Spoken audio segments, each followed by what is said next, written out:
Relations of ours who seem to get into almost exactly the same kind of trouble we do. All 10 of these jolly characters lived in the same neighborhood and were all good friends, generally speaking. Each of them had a bicycle, and each took care of his bicycle in exactly the way that he took care of himself.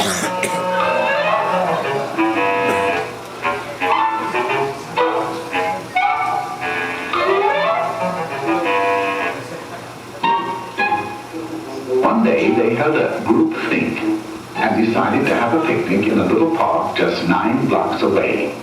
Now that doesn't sound far, but a lot can happen in 9 blocks, right? Well, sound off out there. I said right? Right. So they all ran home and made themselves sandwiches. I know that doesn't sound too likely, but of course they're not quite human. Then they hurried back, all ready to go. Now, one of the 10 was a rather hungry type. His name was Slim Jim McGuffney, and his picnic lunch was what you might call a portable banquet, right? Slim knew that his big sack would be hard to handle, so he asked Orville Slump if he'd carry it for him. Orville had a basket on the rear of his bike. He was a good sort, and he answered, okay. Some of the others noticed this and asked him if he'd carry theirs, too. Orville answered graciously, well, I guess so. And naturally, everybody else did the same until Orville's rear basket looked like a chuck wagon.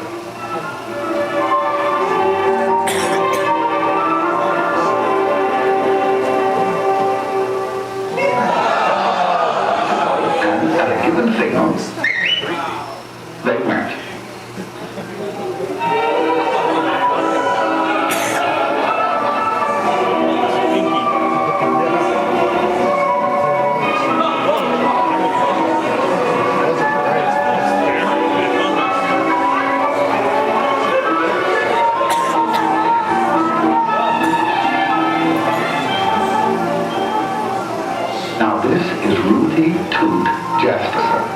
He had the newest bike in the bunch, and he was as proud of it as he could be.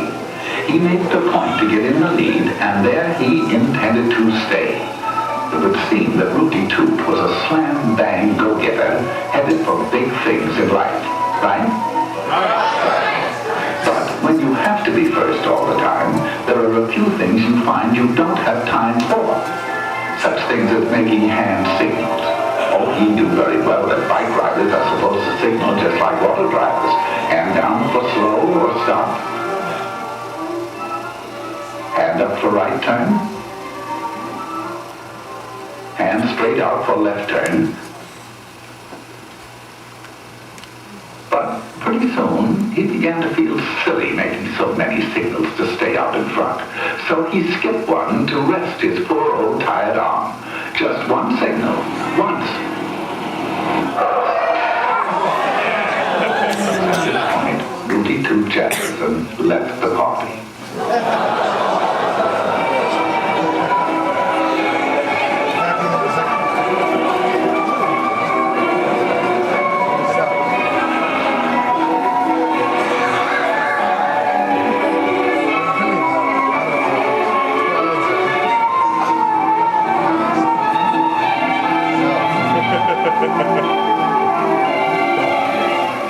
This charming little thing was actually christened Tinkerbell McDillingfitty. She's a sweet and lovely girl, but she has a rather poor memory. Sometimes she forgets to brush her teeth. Sometimes she leaves homework at home, and sometimes she forgets to look at traffic signals. Now she knows that she should. She knows that she should ride just like auto drivers drive. But she's so busy being happy all the time that the little thoughts tend to wander and...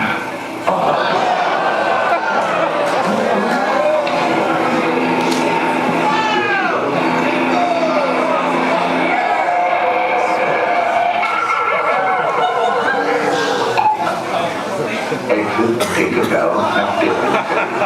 She forgot now and then.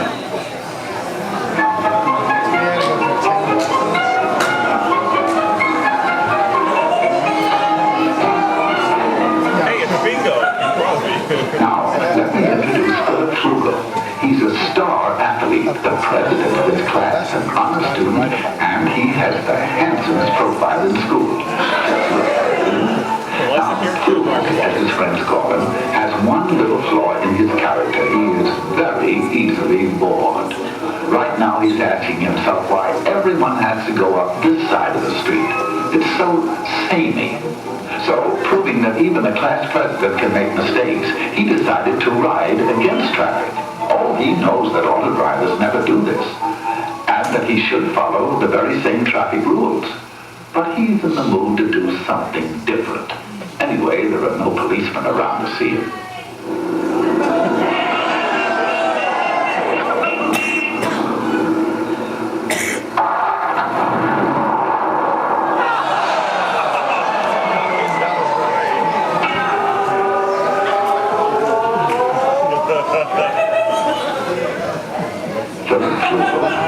Is no longer bored. It was.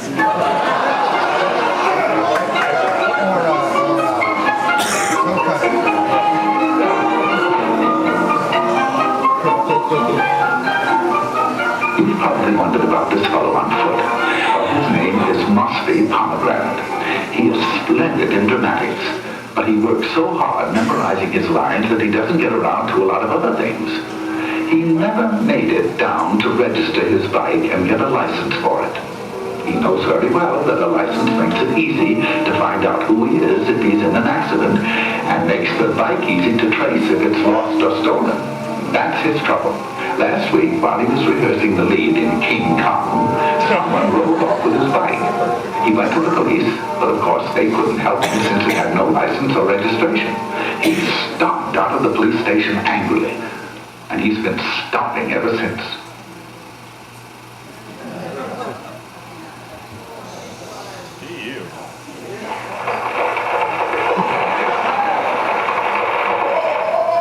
Farewell, Mosby Pomegranate, victim of fallen arches.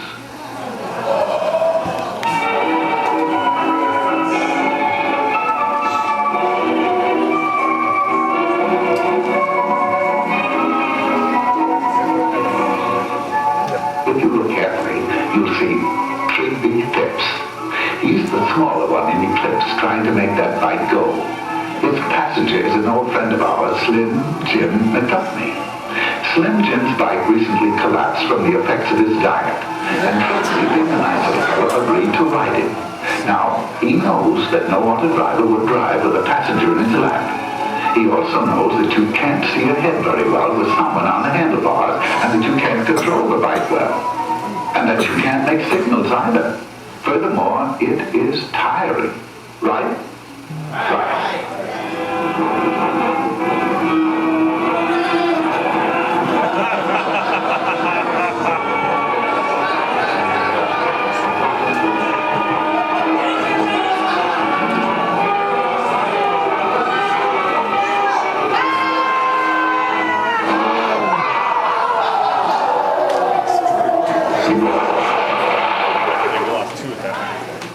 So, fellas, there seems to be a flaw in the buddy system.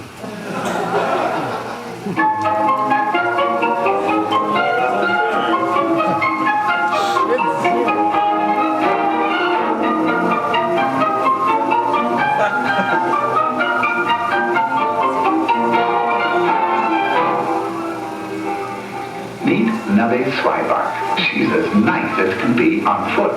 But when she gets on that bike, sweet Nellie becomes terribly impatient with other people's driving. Although there are only a few left now, she's having